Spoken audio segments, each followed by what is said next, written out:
What's up, guys? I'm LQ. This is the LQ Review. Thank you so much for joining me here at my YouTube channel. This is where I talk about all the geeky, nerdy stuff I love to talk about. That includes movies, video games, comic books, TV shows. So right now, I want to talk about the Daniel Radcliffe movie, Guns Akimbo, or Guns Akimbo. I don't really know how that's said, but Guns Akimbo is how I think it's said. New movie came out. I don't know how wide of a release it actually had in theaters. It kind of came out in that gray coronavirus area. But I did get a chance to catch it on demand. And it wasn't exactly what I expected it to be. I expected it to be commentary on gun culture. I expected it to be commentary on gun rights, on gun violence. Honestly, I kind of expected it to be an anti-Second Amendment movie. And it really was none of those things. Yes, a movie called Guns Akimbo about a guy with guns bolted to his hands. There's going to be some gun commentary there. But for the most part, that's not what this was. This was internet commentary. This was commentary on the disgusting, horrible place that the internet has evolved into.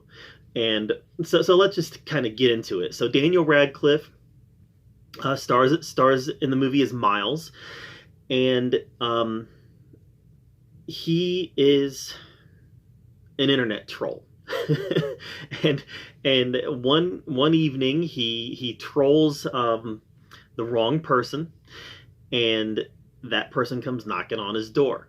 Turns out that person is, I don't know if he's the owner operator or if he's just high level, but he's at the very least high level of this organization called Schism, which takes people, forces them to fight to the death, and it's all filmed. You know, they have drones flying around filming them. They tap into security cameras, and it's all filmed and broadcast onto the internet. So these people fight to the death. Well, he trolls the wrong person. They come to his apartment, knock down his door, knock him out. When he wakes up, he's got the guns bolted to his hands, 50 rounds in each hand. And basically they're saying, you have to kill Nix. Nix is like the all-star Schism player. She's, won game after game, and the opening scene in the movie with her defeating that guy in the car was actually pretty slick. So Nix is like the all-star, and Daniel Radcliffe's character, who is basically a wimp, he has to figure out how he's gonna survive. How he's going to survive the next 24 hours, because he has to kill her within the next 24 hours. P.S. She knows where he is. A lot of this movie was very predictable. I'm going to go into some spoilers here. All right, I'm going to go into some spoilers. So a lot of this movie was very predictable.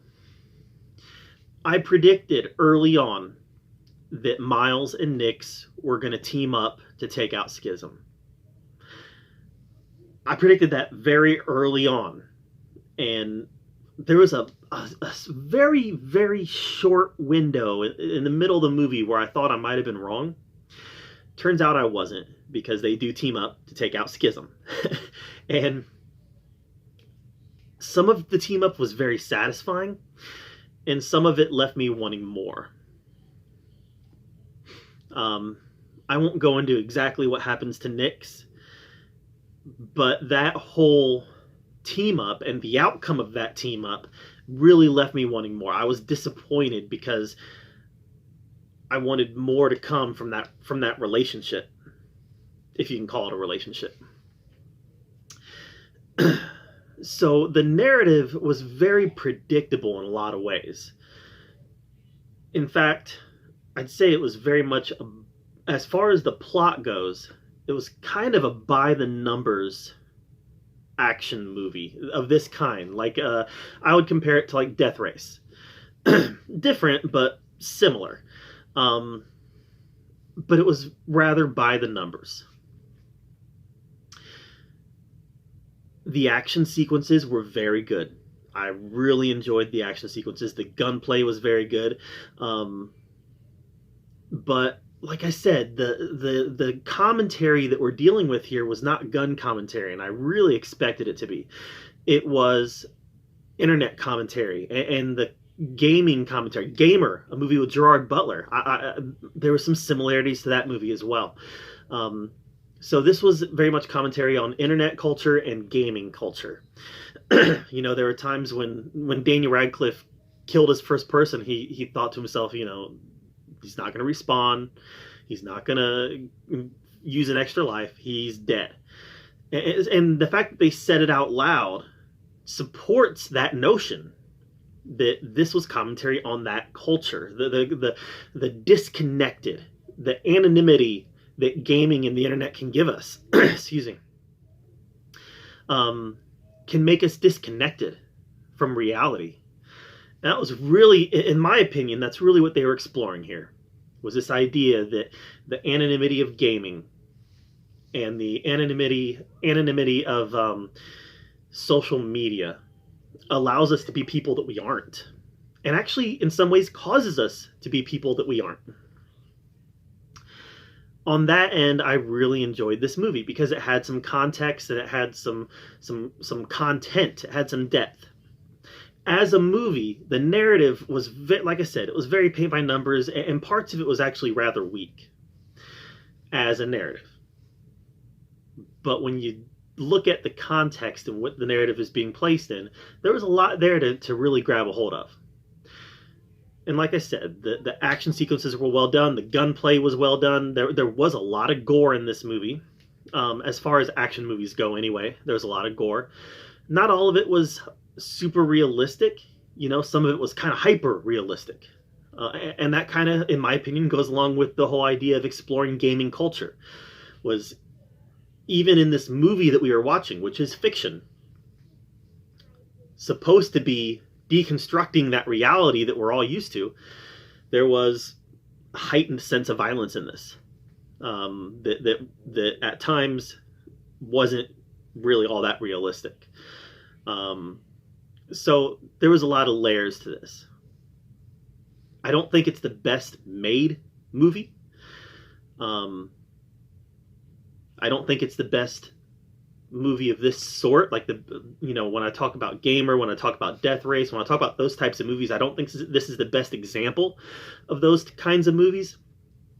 But I appreciate it because it was saying something. And I really like it when movies have a little bit more to say. And this movie did that. And it did it in an unexpected way. I was expecting to get a lecture on gun rights, and instead I got something that was a little more interesting. To me, what social media and what gaming does to our social behavior outside of that virtual reality world is really interesting. You know, we can talk about gun rights all day, but who cares? Some people are pro-gun, some people are anti-gun, some people are in the middle. But this is a little more contextual. You know, this is something that